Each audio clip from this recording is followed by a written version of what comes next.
এখন আমরা রয়েছি হুগলি সেতুতে, আর হুগলি সেতু ক্রস করার পর দিল্লি রোড ধরে ডানকুনি হয়ে যেতে হবে আমাদেরকে। এখানে বাম দিকে গেলে হবে না, একদম সোজা স্ট্রেট যেতে হবে, কারণ সোজা ডানকুনি পড়বে, তাই জন্য একদম সোজা যেতে হবে এখান থেকে।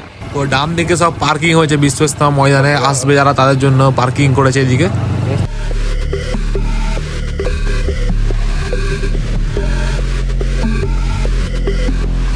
আসসালামু আলাইকুম guys, welcome back to my YouTube channel. আজকে আমি আরও একটা ভিডিও নিয়ে চলে এসেছি বিশ্ব ইজতেমার ময়দান নিয়ে, হুগলি পুইনান নিয়ে। তো জানুয়ারি মাসে 2026 2, 3, 4, 5 তারিখে হতে চলেছে বিশ্ব ইজতেমা হুগলি পুইনানে। তো আজকের ভিডিওটা আমি তোমাদের দেখাবো তোমরা কলকাতাতে কিভাবে কোন দিক দিয়ে যাবে আর কোন রাস্তা ধরে যেতে হবে তোমাদের বিশ্ব ইজতেমা হুগলি পুইনান যে ময়দানটাই। আর আমি এর আগে আরও অনেক ভিডিও করেছিলাম তোমার এই বিশ্ব ইজতেমা ময়দান যাওয়ার জন্য কলকাতাতে কিভাবে যাবে বাইক করে। আরও আমি ট্রেনেও ভিডিও করেছি, শিয়ালদা থেকে ট্রেনে করে কিভাবে যাবে। তোমরা যদি চাও ভিডিওটা দেখবে তাহলে আমার চ্যানেলে ভিজিট করো, সব ভিডিও দেখতে পেয়ে যাবে।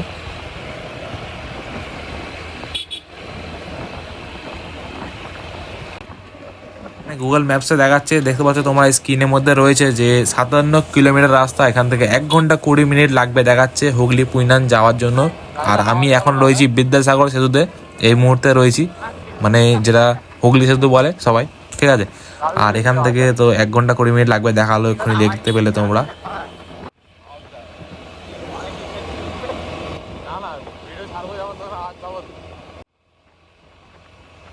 আজকে কিন্তু ফুল মোটো ভ্লগিং সেট আপ হচ্ছে, দেখতে পাচ্ছ তোমরা পুরো মোটো ভ্লগার যেমন হয় বাইক করে সেরকম পুরো সেম করছি। আর এর আগে আমি 2-3টে ভিডিও করেছিলাম বিশ্ব ইজতেমা ময়দান যাওয়ার জন্য কিভাবে যাবে। আমি বাসে করে গিয়েছিলাম, একটা আমাদের ওখান থেকে বাস ছেড়েছিল ট্রাভেলার, আর এর আগে দুবার বাইক করে গিয়েছি। বিদ্যাসাগর সেতু ক্রস করার পর গাইস আবার দেখা হচ্ছে তোমার সাথে ভিডিওতে। এখন ক্রস করে নিই, তারপর দেখা হচ্ছে আবার সাঁতরাগাছির পর।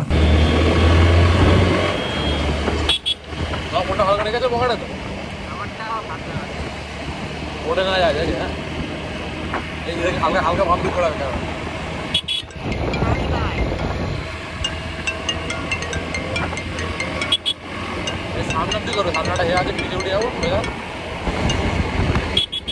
তো সাঁতরাগাছি ক্রস করার পর এখন আমি রয়েছি এই মুহূর্তে খেজুরতলা, এটাকে খেজুরতলা বলে, আর সামনে নিবড়ে বলে।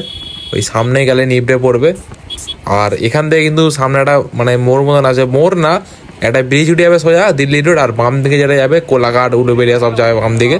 বাম দিকে হচ্ছে বোম্বে রোড, আর সোজা উঠে যাচ্ছে দিল্লি রোড।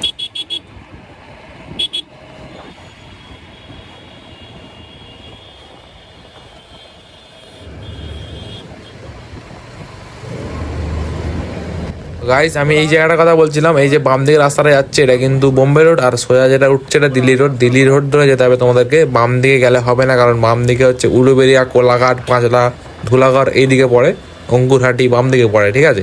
তো তোমাদের সোজা উঠতে হবে, কারণ বাঁকড়ার দিকে যেতে হবে ফার্স্টে।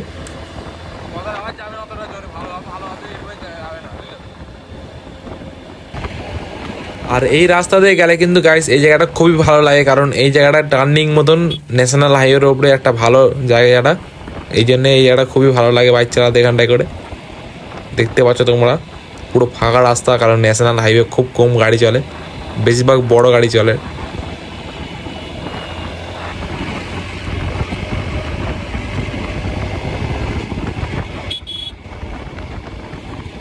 তোমরা যখন যাবে কিন্তু তখন প্রচুর বাস, তারপরে ছোট হাতি মানে ট্রাক অনেক দেখতে হবে। সবাই বিশ্ব ইজতেমায় যাচ্ছে, দেখতে পাচ্ছ এখানে কত বাস লোক যাচ্ছে, এক্ষুনি দেখতে পেলাম বিশ্ব ইজতেমায়।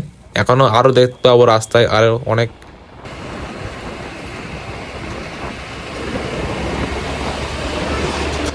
তো গাইস আমি কিন্তু সবাই বাঁকড়া ক্রস করলাম, আর বাঁকড়া ক্রস করার পর কিন্তু একটা মোড় পড়বে দেখাচ্ছি তোমাদের, এক্ষুনি আসবে মোড়টা, ওইটা কিন্তু একটু এ আছে।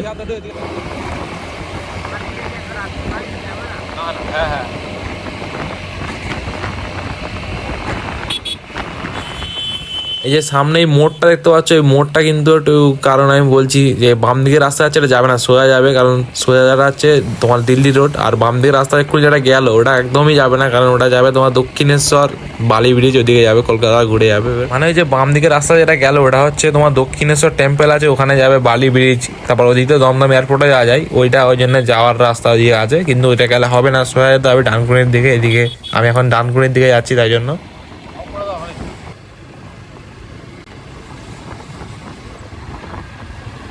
এটা হলো ডানকুনি টোল প্লাজা, আর এখান থেকে কিন্তু 36 কিলোমিটার যেতে হবে, মানে 49 মিনিট এখনো বাইক চালাতে হবে। গুগল ম্যাপসে দেখাচ্ছে, দেখতে পাচ্ছ স্ক্রিনের মধ্যে রয়েছে। আর এখান থেকে পুরো 36 কিলোমিটার স্ট্রেট যেতে হবে সোজা, কোনো দিকে এখন ডান দিক পাদিক গেলে হবে না, সোজা যেতে হবে পুরো।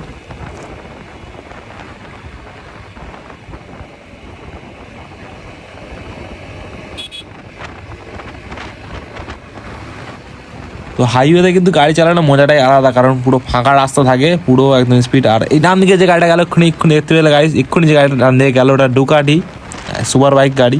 তো কি স্পিডে গেল দেখতে পেলে, সুপার বাইক গাড়ি বলে দাদা গাইস।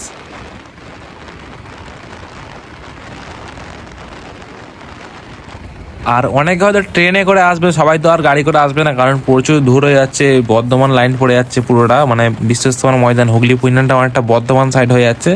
তো যারা আসবে ট্রেনে করে তোমাদের বলে দিই কীভাবে ট্রেনে আসবে, অনেকজন জিজ্ঞাসা করে, মেসেজ করে আমাকে ইউটিউবে কমেন্ট। তো তোমরা যদি হাওড়া থেকে ট্রেনে করে আসো, দু রকম ট্রেন হয়, মানে একটা হচ্ছে হাওড়া থেকে বর্ধমান লোকাল, আর একটা হচ্ছে হাওড়া বর্ধমান লোকাল ভায়া কট।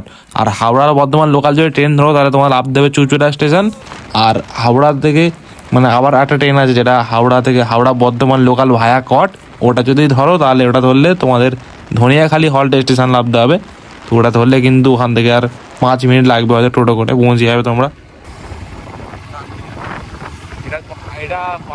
তো এদিকে কিন্তু দেখাচ্ছে পার্কিং করার জন্য ডান দিকে যেতে বলছে, দেখো দেখতে পাচ্ছ টার্ন রাইট, ডান সাইডে যেতে বলছে।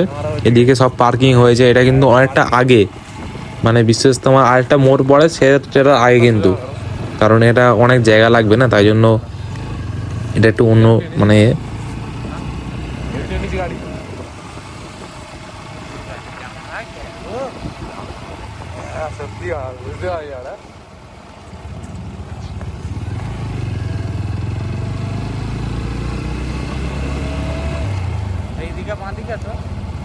ওখানটায় কিন্তু পার্কিং এর ছিল তোমার, ওখানটা যেখানে ছিলাম একটু আগে ওটা পার্কিং এর সব রেডি হচ্ছিল, পার্কিং ভেতরেটাই করে তাই ঢুকলাম না, আর দেরি হয়ে যাচ্ছিল আমাদের অনেকটা, তাই ওখান থেকে বেরিয়ে গেলাম তাড়াতাড়ি করে। এদিক দিয়ে আমরা এখন ন্যাশনাল হাইওয়েটা ক্রস করছি ওপরে দিয়ে ব্রিজ দিয়ে। তো কিছুটা আগে যে সামনে দিয়ে ডান দিকে আবার ঢুকে গেলাম, ব্রিজের তলায় ঢুকছি আমরা এবার এদিক দিয়ে যাবো আমরা। তোমার চটা হালকা আখড়া হালকা সব এদিকে আছে, দক্ষিণ 24 পরগনা যত হালকা সব মানে ক্যান্টিন যেখানে সব থাকবে হালকা, ওদিকে যাচ্ছি আমরা এখন এদিক দিয়ে।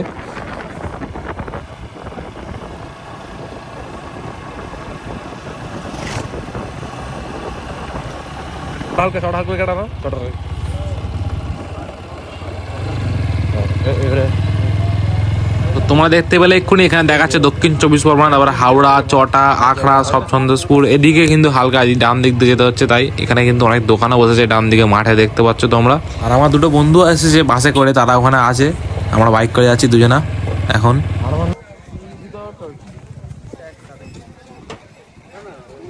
তো গাইজ চলে এসেছি এখন আমি বিশ্বস্তমার ময়দানের কাছে, এখানে দেখতে পাচ্ছ সব হালকা সব রয়েছে, আখড়া জেলা সন্তোষপুর হালকা ক্যান্টিন সব রয়েছে, লেখা রয়েছে। আর এবার ওদিকটা যাবো, মেন মজমার দিকে আমি যাবো, তোমরা ভিডিওটা দেখতে থাকো এন্ড অব্দি, মজমাটা দেখাবো তোমাদের।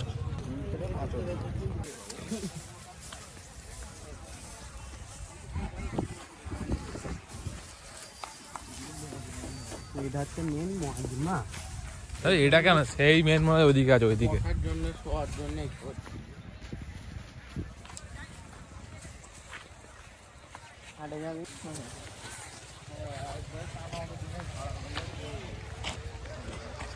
বন্ধুরা দেখতে পাচ্ছ এটা হচ্ছে মেন মজমা, সামনে সাদা কালার প্যান্ডেল করা রয়েছে, সেই সোজা দেখতে পাচ্ছ স্টেজ, ওটা হচ্ছে মেন মজমা, মানে এখান থেকে বায়ান হবে, সব কিছু এখান থেকেই হবে, এটা একদম মেন জায়গা ধরতে গেলে বিশ্বস্তমার এখানে।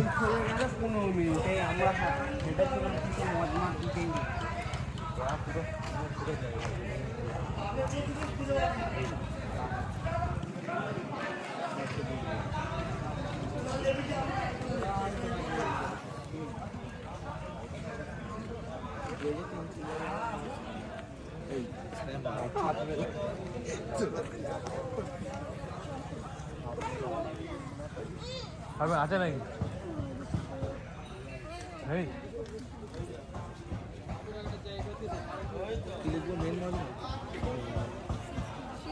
মেন স্টেজ লিখাতে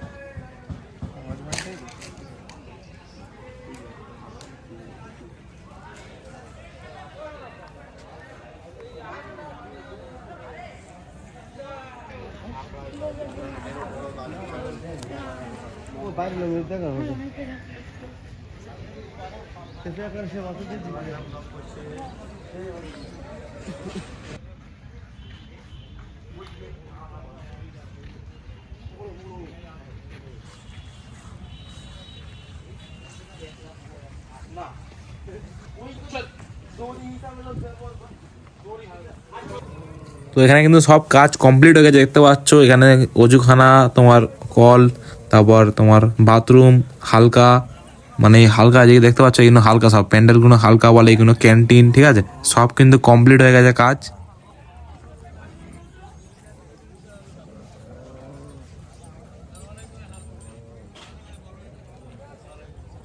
তো বন্ধুরা, তোমরা নিশ্চয়ই কমেন্ট করে জানাবে কেমন হয়েছে ভিডিওটা আজকের বিশ্ব ইজতেমা নিয়ে। আর আমি আরও বিশ্ব ইজতেমা নিয়ে আরও অনেক ভিডিও নিয়ে আসবো আমার চ্যানেলে। আর হ্যাঁ, তোমরা আমার তাড়াতাড়ি চ্যানেলটা সাবস্ক্রাইব করে রাখো, কারণ আরও ভিডিও নিয়ে আসবো। তো ভিডিওটাকে এন্ড করছি, দেখা হচ্ছে পরের একটি ভিডিওতে।